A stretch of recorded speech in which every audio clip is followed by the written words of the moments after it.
I told this to the room when he came in and made that statement, and then he walked out. And I told this to the room when he came in and made that statement, and then he walked out. I went looking for the Russian troll behind the drunk Pelosi viral video hoax.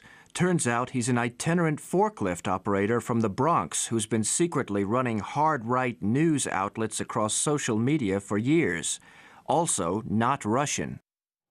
However, the man in question denies making or posting the video, and the Daily Beast has come under fire for trying to shame him. The previously anonymous labourer whom the Daily Beast maliciously exposed as punishment for having bad politics denies he even committed the thought crime of making the Pelosi mocking video, insisting he just posted it. Who cares? His politics are wrong, ruin his life. When journalists engage in doxing of everyone whose politics they dislike, is that good for democracy? Daily Beast editorial meeting. What average citizen can we dox to ruin their life because they lean conservative?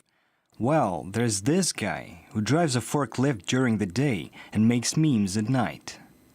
Now, liberal media outlets do have some form when it comes to outing people on the right side of the political spectrum, as Caleb Maupin explains.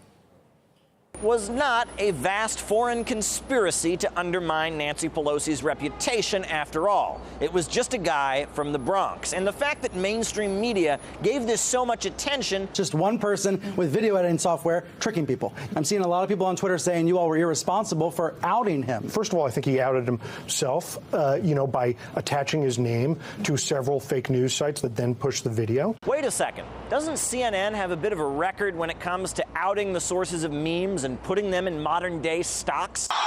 The video shared by President Trump was apparently first posted by a Reddit user who goes by this online name. CNN is not publishing Han asshole Solo's name because he's a private citizen who has issued an extensive statement of an apology, showed his remorse. In addition, he said his statements could serve as an example to others not to do the same.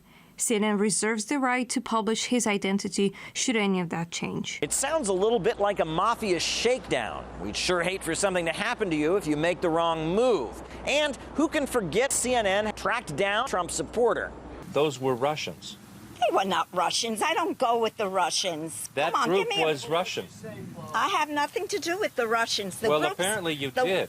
No. Yes, these investigators are quite proud of themselves for tracking down average Americans who engage in cyber activism and distort facts. However, you would think they'd be a little more outraged when actual news organizations do this kind of thing, right? Like when a local Seattle news station distorted footage of President Trump. Or like when a statement from President Trump was taken out of context to give the impression that he was calling all immigrants animals. These aren't people.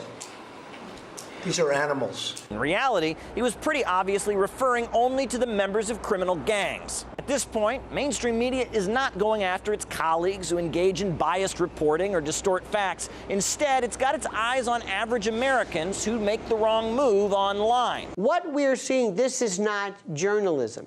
These are hit pieces. These are people who have taken it personally. They're not a part of a journalistic desire to find the truth, to investigate, to talk to people, to have multiple sources. No. This is about going after people who may dare to be either supportive of Trump, may be considered racist, or whatever it is. It's become personal. It's become lynch mobs. It's become inciting a riot. Anybody out there, this is for you, a lesson. If you think it's funny, if you want to put up some meme that dares, now, a meme against Trump, please, we will help you, we will promote it, we will retweet you all day long.